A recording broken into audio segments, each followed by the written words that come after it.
সবাই ভালো আছো। তো আগের দিন আমি ক্লাস 8-এর একটা ক্লাস নিয়েছিলাম, কথা দিয়েছিলাম যে আবার হাজির হব অন্য কোনো ক্লাস নিয়ে। আজ আমি চলে এসেছি নবম ও দশম শ্রেণীর ইংলিশ সেকেন্ড পেপার বিষয়টা নিয়ে। আজ আমি তোমাদের যেটা দেখাতে চাচ্ছি সেটা হচ্ছে চেঞ্জিং সেন্টেন্স। চেঞ্জিং সেন্টেন্সের ভেতরে আমি আজকে তোমাদের দেখাবো কিভাবে সুপারলেটিভ থেকে পজিটিভে রূপান্তর করা হয়, সেই জিনিসটা আজকে আমি তোমাদেরকে দেখাবো। তো আমরা সরাসরি বোর্ডে চলে যাই। আমি সুপারলেটিভ থেকে পজিটিভ করার জন্য প্রথমে দুইটা নিয়ম লিখে দিয়েছি। আমরা 1 নম্বর নিয়মটাতে প্রথমে চলে যাই। আমাদের কোনো সেন্টেন্সকে যদি সুপারলেটিভ থেকে পজিটিভে পরিবর্তন করতে হয় তাহলে আমাদের প্রথমে যে কাজটা করতে হবে সেটা হচ্ছে সেন্টেন্সের প্রথমে আমাদের একটা ব্যবহার করতে হবে নো আদার। নো আদারের পর আমাদের ব্যবহার করতে হবে সুপারলেটিভের পরের অংশ, অর্থাৎ যে সুপারলেটিভ ফর্মটা থাকবে তার পরে যে অংশটুকু থাকবে সেই অংশটুকু আমরা ব্যবহার করব। এরপর আমাদের ব্যবহার করতে হবে যে ভার্বটা থাকবে সেন্টেন্সের ভেতরে, সেই ভার্বটাকে আমাদের ব্যবহার করতে হবে। ভার্ব ব্যবহার করার পর আমরা সেখানে একটা ব্যবহার করব সো অথবা অ্যাজ। এটা তোমরা তোমাদের পছন্দ মতো ব্যবহার করতে পারো। যদি কেউ মনে করো আমি সো ব্যবহার করব করতে পারো, আবার কেউ যদি মনে করো অ্যাজ ব্যবহার করব তো করতে পারো। এরপর সুপারলেটিভের যে পজিটিভ ফর্মটা হবে আমাদের সেটা ব্যবহার করতে হবে। আমি ক্লাসে তোমাদের ডিগ্রির ফর্ম পড়িয়েছিলাম এবং বলেছিলাম যে একটা ডিগ্রির 3টা ফর্ম হয়, পজিটিভ, কম্পারেটিভ, সুপারলেটিভ। সেই পজিটিভ ফর্মটা এখানে আমাদের ব্যবহার করতে হবে। এরপর আমরা ব্যবহার করব আরেকটা অ্যাজ। তারপর আমরা ব্যবহার করব সেন্টেন্সের মধ্যে যে সাবজেক্টটা থাকবে সেই সাবজেক্টটাকে আমরা ব্যবহার করব। তো চলো আমরা সরাসরি একটা উদাহরণে চলে যাই। প্রথমে আমি এখানে একটা উদাহরণ লিখেছি, আমি একটু সংক্ষেপে এখানে লিখেছি, সুপারলেটিভ পজিটিভ ফর্মটাকে একটু সংক্ষিপ্ত করে দিয়েছি। আমি যেটা প্রথমে সেন্টেন্স লিখেছি, January is the coldest month in Bangladesh. দেখো এখানে আমাদের নিয়ম অনুযায়ী প্রথমে এসেছে নো আদার। আমি এখানে প্রথমে বলেছিলাম আমরা প্রথমে ব্যবহার করব নো আদার, তো প্রথমে আমি নো আদার ব্যবহার করেছি। এরপর আমাদের কাজ ছিল সুপারলেটিভ এর পরের অংশটা আমরা ব্যবহার করব। যেহেতু কোল্ডেস্ট হচ্ছে আমার সুপারলেটিভ ফর্ম, কাজেই এর পরে যে অংশটুকু আছে সেই অংশটুকু আমি ব্যবহার করব, অর্থাৎ মান্থ ইন বাংলাদেশ। দেখো এখানে আমি ব্যবহার করেছি মান্থ ইন বাংলাদেশ। এরপর আমাদের কথা ছিল আমরা ভার্ব ব্যবহার করব। এই সেন্টেন্সটার ভেতরে আমরা ভার্ব পেয়েছি হচ্ছে ইজ, সো আমি এখানে ইজটা ব্যবহার করে দিয়েছি। এরপর আমরা ব্যবহার করব সো অথবা অ্যাজ। এটা তোমরা তোমাদের পছন্দ মতো ব্যবহার করতে পারো। আমি এখানে অ্যাজ ব্যবহার করেছি, যদি কেউ মনে করো আমি সো ব্যবহার করব তো সে সো ব্যবহার করতে পারো। আচ্ছা, এরপর সুপারলেটিভের পজিটিভ ফর্মটা, যেহেতু কোল্ডেস্ট হচ্ছে আমার সুপারলেটিভ ফর্ম, এটার পজিটিভ ফর্ম হচ্ছে কোল্ড। দেখো আমি এখানে কোল্ড ব্যবহার করেছি। এরপর আমরা আরেকটা অ্যাজ ব্যবহার করব, এখানে আমি অ্যাজ ব্যবহার করেছি। তারপর আমাদের সেন্টেন্সে যে সাবজেক্টটা আছে সেই সাবজেক্টটা আমি এখানে ব্যবহার করেছি। তাহলে আমাদের সেন্টেন্সটা হয়েছে এরকম, no other month in Bangladesh is as cold as January.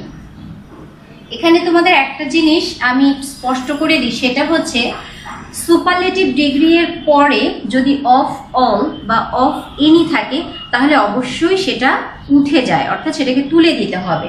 Degree superlative degree এর পরে অফ অল বা অফ এনি থাকলে। এখানে দেখো আমি ওই নিয়ম অনুযায়ী একটা উদাহরণ লিখেছি, the rose is the finest of all flowers. এখানে আমার নিয়ম অনুযায়ী প্রথমে এসেছে দেখো তাহলে নো আদার, আমি এখানে নো আদার ব্যবহার করেছি। এরপর আমাদের কথা ছিল হচ্ছে সুপারলেটিভের যে পরের অংশটা থাকবে সেই অংশটা আমরা ব্যবহার করব। যেহেতু আমাদের এখানে সুপারলেটিভ হচ্ছে ফাইনেস্ট, এর পরের অংশটা আসে হচ্ছে আমাদের অফ অল ফ্লাওয়ার্স। কিন্তু যেহেতু আমি এখানে তোমাদের বলেছি যে সুপারলেটিভ ডিগ্রি এর পরে অফ অল বা অফ এনি থাকলে সেটা উঠে যাবে, কাজেই আমি অফ অল বা অফ এনিটা ব্যবহার করব না। অফ অল বা অফ এনির পরে যে অংশটুকু আছে সেই অংশটুকু ব্যবহার করব। তাহলে নো আদার, এরপর আমি ব্যবহার করেছি ফ্লাওয়ার। এরপর দেখো আমার ব্যবহার করার কথা কি ভার্ব, এখানে আছে আমার ভার্ব ইজ, আমি ইজ ব্যবহার করেছি এখানে। এরপর আমার ব্যবহার করার কথা সো অথবা অ্যাজ, আমি অ্যাজ ব্যবহার করেছি। এরপর পজিটিভ ডিগ্রি এর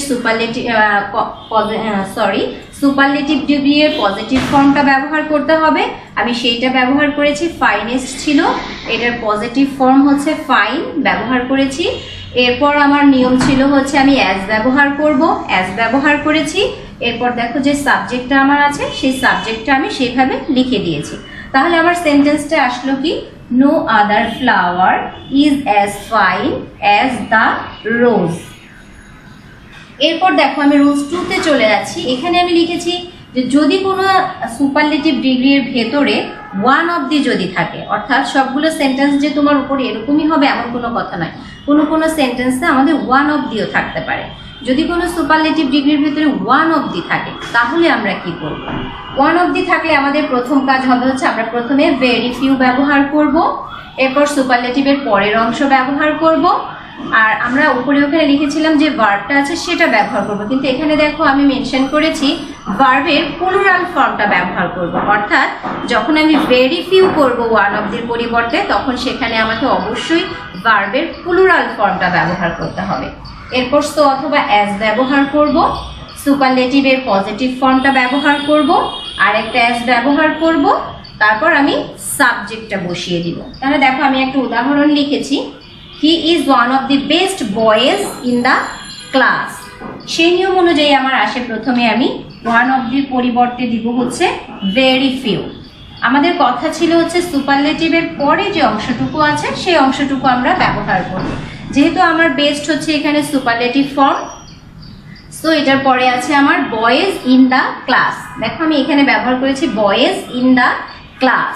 তাহলে ওয়ান অফ দির পরিবর্তে ভেরি ফিউ, এরপর সুপারলেটিভের পরের অংশ বয়েজ ইন দ্য ক্লাস। এরপর আমি বলেছি কি ভার্বের প্লুরাল ফর্মটা ব্যবহার করব। এখানে আমার ভার্ব ছিল হচ্ছে ইজ, এই জন্য আমি এখানে এটা প্লুরাল ফর্মটা ব্যবহার করেছি। আর এরপর আমার কথা হচ্ছে আমরা আরেকটা অ্যাজ ব্যবহার করব। এখানে দেখো আমি আরেকটা অ্যাজ ব্যবহার করেছি।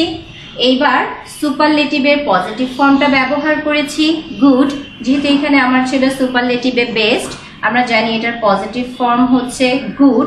এরপর আমি আরেকটা অ্যাজ ব্যবহার করেছি এবং সাবজেক্টটা যেরকম ছিল আমি সেটা সেরকমই রেখে দিয়েছি। তার মানে আমার সেন্টেন্সটা এসেছে very few boys in the class are as good as he. তাহলে শিক্ষার্থীরা আশা করছি তোমরা এটা থেকে উপকৃত হবে।